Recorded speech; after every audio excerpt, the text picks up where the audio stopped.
ఒక మనిషికి పగటిపూట నిద్ర వస్తుందంటే దాని అర్థం రాత్రిపూట అతనికి సరైన నాణ్యమైన నిద్ర లభించలేదని మనం స్పష్టంగా గ్రహించాలి. నిద్ర ఎన్ని గంటలు పోయామన్నట్టు ఇక్కడ ముఖ్యం కాదు, ఆ నిద్ర ఎంత గాఢంగా ఉంది మరియు అది మన శరీరానికి ఎంత విశ్రాంతిని ఇచ్చింది అన్నదే అసలైన విషయం. పసిపిల్లలు ఎంత ప్రశాంతంగా నిద్రపోతారో మనకు తెలుసు. దాన్నే మనం బేబీ స్లీప్ అని పిలుస్తాము. మన నిద్ర కూడా అలాగే ఉండాలి. చాలామంది గంటల తరబడి ధ్యానం చేసినా కొన్ని అనారోగ్య సమస్యల నుండి బయటపడలేకపోతుంటారు. ఉదాహరణకు థైరాయిడ్ వంటి సమస్యలతో బాధపడేవారు ధ్యానం చేసినా మందులు మానేయలేకపోతుంటారు. దీనికి కారణం వారి జీవిత కథలో దాగి ఉన్న కొన్ని మానసిక ఒత్తిళ్లు మరియు కర్మలు. మన కర్మలను మార్చుకోవడం ఖచ్చితంగా సాధ్యమే. జ్ఞానమనే అగ్నితో మనం మన పాత కర్మలను కాల్చివేయవచ్చు. ఎవరికైనా మరణ భయం ఉంటే అది వారిని మానసికంగా మరియు శారీరకంగా బలహీనపరుస్తుంది. ఒక వ్యక్తి ఎప్పుడైతే ఆ మరణ భయం నుండి బయటపడతాడో అప్పుడే అతని శరీరంలో స్వస్థత ప్రక్రియ వేగవంతమవుతుంది.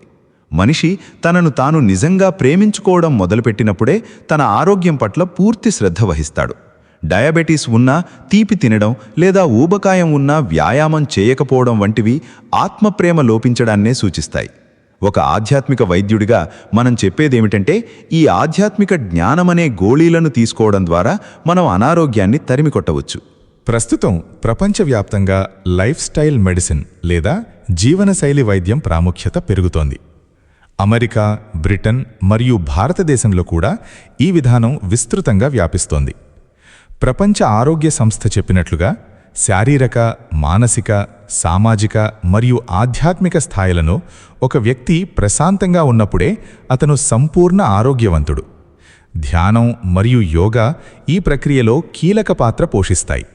భవిష్యత్తులో దీనిపై మరిన్ని పరిశోధనలు జరిగితే అద్భుతమైన విషయాలు బయటకు వస్తాయి. ధ్యానం వల్ల ఒత్తిడి తగ్గుతుందని మనకు తెలుసు, కానీ దాని వెనుక ఉన్న నరాల వ్యవస్థ మెకానిజంను అర్థం చేసుకోవడం ముఖ్యం. ధ్యానం చేస్తున్నప్పుడు మన మెదడు తరంగాలు డెల్టా స్థితిలోకి వెళ్తాయి. ఆ సమయంలోనే మన శరీరంలోకి విశ్వశక్తి ప్రవేశించి స్వస్థతను కలిగిస్తుంది. సాధారణంగా ధ్యానం ఎంతసేపు చేయాలనే విషయంలో స్పష్టమైన సిఫారసులు లేకపోయినా మన వయస్సు ఎంతో అన్ని నిమిషాలు కనీసం చేయాలని అనుభవం ద్వారా తెలుస్తోంది. అయితే సంపూర్ణ ప్రయోజనాల కోసం 2 లేదా 3 గంటల పాటు ధ్యానం చేయడం అవసరం. మెదడు తరంగాలలో డెల్టా మాత్రమే కాకుండా గామా తరంగాలు కూడా ఉంటాయి. ఇవి మనల్ని దైవిక స్థితికి లేదా అహం బ్రహ్మాస్మి అనే అనుభూతికి తీసుకెళ్తాయి. నేను శరీరాన్ని మాత్రమే కాదు, అంతకు మించిన ఉన్నతమైన చైతన్యాన్ని అని తెలుసుకున్నప్పుడు భయం అంతమై స్వస్థత మొదలవుతుంది. క్యాన్సర్ వంటి ప్రాణాంతక వ్యాధులను కూడా సహజ పద్ధతుల్లో నయం చేసుకున్నవారు చాలామంది ఉన్నారు. మరణ భయం వీడి ఆధ్యాత్మిక అనుసంధానం ఏర్పడినప్పుడు స్వస్థత వేగంగా జరుగుతుంది. ధ్యానంలో గామా స్థితికి చేరుకున్న వారికి తమ అభౌతిక చైతన్యం గురించి అవగాహన కలుగుతుంది. నిద్ర మరియు కదలికలు మన జీవితంలో చాలా ముఖ్యమైనవి. ధ్యానం ద్వారా మనం పొందే శక్తి మరియు విశ్రాంతి నిద్రలో కూడా లభిస్తుంది. పత్రిజీ చెప్పినట్లుగా పడుకునే ముందు ధ్యానం చేయడం వల్ల నిద్ర గాఢంగా ఉంటుంది మరియు శరీరంలోని అంతర్గత మరమ్మతులు బాగా జరుగుతాయి. ఉపవాసం చేసేవారు రాత్రి త్వరగా ఆహారం తీసుకుంటారు కాబట్టి వారు మరింత ప్రశాంతంగా ధ్యానం చేయగలరు. కలల ద్వారా సందేశాలు అందుకోవడం కూడా ధ్యానం చేసేవారికి సులభమవుతుంది. నిద్రలేవడానికి అలారం వాడటం మంచిది కాదు, ఎందుకంటే అది సహజమైన నిద్రచక్రానికి ఆటంకం కలిగిస్తుంది. సహజంగా నిద్రలేవడం వల్ల మనసు ప్రశాంతంగా ఉంటుంది. శ్వాస ప్రక్రియ నిద్రలో కూడా ముఖ్యమైనది. పసిపిల్లలు నిద్రపోతున్నప్పుడు వారి నాభి కదలడం మనం గమనించవచ్చు. అంటే వారు నాభి నుండి లోతైన శ్వాస తీసుకుంటారు. మనం కూడా పగటిపూట లోతైన శ్వాస తీసుకోవడం అలవాటు చేసుకుంటే రాత్రిపూట కూడా అదే కొనసాగుతుంది మరియు మనం రిలాక్స్డ్గా ఉంటాము. మన సంబంధ బాంధవ్యాలు కూడా మన ఆరోగ్యంపై ప్రభావం చూపుతాయి. కుటుంబంలో సంబంధాలు సరిగా లేనప్పుడు హార్ట్ కోహెరెన్స్ పద్ధతిని మరియు ప్రార్థనను ఉపయోగించి శాంతిని పొందవచ్చు. హృదయం నుండి ప్రేమ తరంగాలను పంపడం ద్వారా కుటుంబ సభ్యులలో మార్పు తీసుకురావచ్చు. వ్యాయామం విషయానికి వస్తే రోజుకు 10,000 అడుగులు నడవడం మాత్రమే సరిపోదు. యోగా ద్వారా శరీర సౌలభ్యాన్ని పెంచుకోవాలి. మన శరీరంలోని ప్రతి కీలు కదలేలా వ్యాయామం ఉండాలి. ముఖ్యంగా హిప్ జాయింట్ కదలికలు చాలా అవసరం. ప్రాచీన వైద్య విధానాల ప్రకారం నాడులలో యిన్ మరియు యాంగ్ శక్తుల సమతుల్యత ముఖ్యం. ఏ నాడిలో సమస్య ఉందో దానికి తగినట్లుగా చేతులు లేదా కాళ్ల కదలికలు చేయాలి. కేవలం నడక వల్ల అన్ని ప్రయోజనాలు కలగవు. నాడుల శక్తిని అర్థం చేసుకున్నప్పుడే మెరుగైన ఫలితాలు వస్తాయి. వ్యాధులను నయం చేయడానికి ఆధ్యాత్మిక మాత్రలు ఎంతగానో ఉపయోగపడతాయి. నడుము కింద వచ్చే సమస్యలు మనిషి ఆత్మవిశ్వాసం మరియు స్వయం సమృద్ధికి సంబంధించినవి. మూలాధార చక్రం మరియు స్వాధిష్ఠాన చక్రం ఈ ప్రాంతాలను నియంత్రిస్తాయి. మనిషి తన కాళ్ల మీద తాను నిలబడటమంటే కేవలం ఆర్థికంగా మాత్రమే కాదు, ఆధ్యాత్మికంగా కూడా దృఢంగా ఉండాలని అర్థం. చేతులు ఇచ్చుపుచ్చుకోవడానికి సంకేతం. సామాజిక సేవ మరియు ఆధ్యాత్మిక సేవ చేయడం ద్వారా చేతులు మరియు భుజాలకు సంబంధించిన సమస్యల నుండి బయటపడవచ్చు. మొదట మనకు కావాల్సినవి అడిగి పొందడం, తరువాత అర్హతను బట్టి పొందడం, ఆపై విశ్వం ఇచ్చేదానితో సంతృప్తి చెందడం అనే 3 స్థాయిలను మనం అర్థం చేసుకోవాలి. విశ్వం ఎల్లప్పుడూ మనకు ఉత్తమమైనదే ఇస్తుంది. మనం చేసే పనులలో ఆనందాన్ని వెతుక్కోవాలి. ఒక వ్యక్తి తన ఇష్టమైన సంగీతాన్ని లేదా కళను వదిలివేసి కేవలం యాంత్రికంగా పనిచేస్తున్నప్పుడు అనారోగ్యం పాలయ్యే అవకాశం ఉంటుంది. వారి జీవన విధానాన్ని మార్చి వారికి నచ్చిన పనుల వైపు మళ్లించినప్పుడు వారు మందులు లేకుండానే కోలుకుంటారు. స్వాధ్యాయం అంటే ఆధ్యాత్మిక గ్రంథాలను చదవడం ద్వారా జ్ఞానాన్ని పెంచుకోవడం. కామ, క్రోధ, లోభ, మోహ, మద, మాత్సర్యాలనే అరిషడ్వర్గాలు మనస్సును నియంత్రించలేనప్పుడు అవి శారీరక వ్యాధులుగా మారతాయి.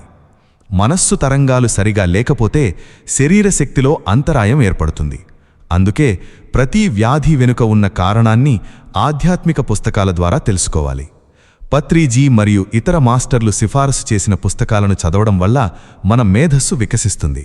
లూయిస్ హే రాసిన పుస్తకాలు మనల్ని మనం ప్రేమించుకోవడానికి మరియు క్యాన్సర్ వంటి వ్యాధులను నయం చేసుకోవడానికి మార్గం చూపుతాయి. సెల్ఫ్ లవ్ ఉంటేనే మనిషి తన ఆరోగ్యం పట్ల బాధ్యతగా ఉంటాడు. రాబర్ట్ స్వార్ట్స్ పుస్తకాలు మన జీవితం వెనుక ఉన్న లోతైన ఉద్దేశ్యాన్ని వివరిస్తాయి. సైంటిఫిక్ వర్డ్స్ ఎక్కువగా ఉన్న పుస్తకాలు కొందరికి కష్టంగా అనిపించినా ఇప్పుడవి తెలుగు మరియు హిందీలో సులభంగా అందుబాటులోకి వచ్చాయి. శరీరంలోని 7 చక్రాలపై పనిచేయడం వల్ల ఆరోగ్యాన్ని కాపాడుకోవచ్చు. ధ్యానం ద్వారా క్లెన్జింగ్ ప్రాసెస్ జరుగుతుంది. కానీ మళ్లీ బ్లాక్స్ రాకుండా ఉండాలంటే చక్రాల వెనక ఉన్న వివేకాన్ని అర్థం చేసుకోవాలి. ప్రతి చక్రానికి ఒక మూలకం మరియు స్వభావం ఉంటుంది.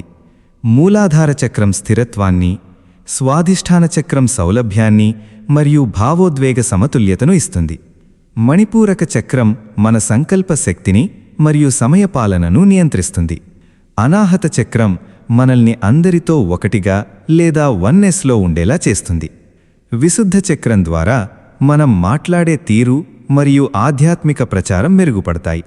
ఇవన్నీ ఆధ్యాత్మిక శరీరంలో సరిగ్గా ఉన్నప్పుడు మన ఆలోచనలు మరియు శక్తి ప్రవాహం మెరుగుపడి భౌతిక శరీరం ఆరోగ్యంగా ఉంటుంది. ఆజ్ఞాచక్రం ద్వారా మనం మన గత జన్మల నుండి భవిష్యత్తు వరకు అన్నింటినీ వీక్షించవచ్చు. మనం ఎక్కడి నుండి వచ్చామో, ఇక్కడ ఏమి చేస్తున్నామో మరియు మరణం తర్వాత ఎక్కడికి వెళ్తామో అనే ప్రశ్నలకు సమాధానం దొరుకుతుంది. మన కర్మలను జ్ఞానం ద్వారా కాల్చివేసి ఆనందమయ స్థితికి చేరుకోవచ్చు. వైద్యులు శస్త్రచికిత్స చెయ్యాలని లేదా తక్కువ కాలమే జీవిస్తారని చెప్పినా భయపడాల్సిన అవసరం లేదు.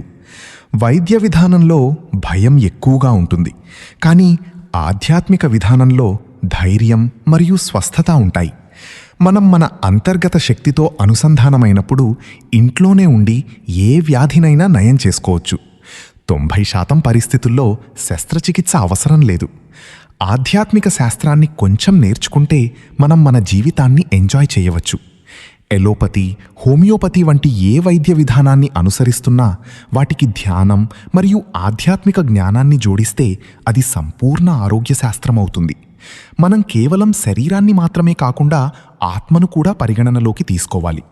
పత్రిజీ చెప్పినట్లు ధ్యానం మరియు జ్ఞానం ద్వారా మనమే మన సమస్యలకు పరిష్కారం కనుగొనవచ్చు.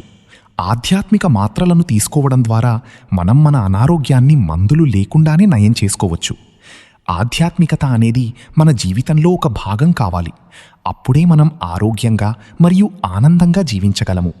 ప్రతి వ్యక్తి తన ఆరోగ్య ప్రయాణంలో స్వాధ్యాయాన్ని మొదటి మెట్టుగా మార్చుకోవాలి. మనం నేర్చుకున్న విషయాలను ఇతరులతో పంచుకోవడం మరియు వాటిని ఆచరణలో పెట్టడం వల్ల మన చైతన్యం పెరుగుతుంది. ఆధ్యాత్మిక జ్ఞానమనేది కేవలం చదవడానికి మాత్రమే కాదు, అది మన ప్రతి కణంలోకి ఇంకిపోవాలి. అప్పుడే మన శారీరక మరియు మానసిక స్థితిలో మార్పు వస్తుంది. మన చుట్టూ ఉన్న వారందరినీ ధ్యానం వైపు మళ్లించడం ద్వారా ఒక ఆరోగ్యకరమైన సమాజాన్ని నిర్మించవచ్చు. జీవితంలో ఏ కష్టమైనా లేదా ఏ అనారోగ్యమైనా అది మనకు ఏదో ఒక పాఠం నేర్పడానికి వస్తుంది. ఆ పాఠాన్ని అర్థం చేసుకున్నప్పుడు వ్యాధి తనంతట తానుగా వెళ్ళిపోతుంది. అందుకే భయాన్ని వదలి జ్ఞానాన్ని ఆశ్రయించండి. మీలోని అనంతమైన శక్తిని గుర్తించండి. మీ జీవితమే మీ సందేశం కావాలి. ఈ ఆధ్యాత్మిక ప్రయాణంలో ప్రతి అడుగు మనల్ని సత్యం వైపు నడిపిస్తుంది. మనమందరం పరమాత్మ స్వరూపులమని గుర్తించినప్పుడు ఇక అనారోగ్యానికి తావే ఉండదు. నిరంతరం ధ్యానం చేస్తూ, మంచి పుస్తకాలను చదువుతూ, తోటివారితో ప్రేమగా ఉంటే అది నిజమైన ఆరోగ్యం. మన జీవితమే ఒక గొప్ప అవకాశం. దానిని సంపూర్ణంగా వినియోగించుకుందాం. ఏ ఒక్క సమస్య కూడా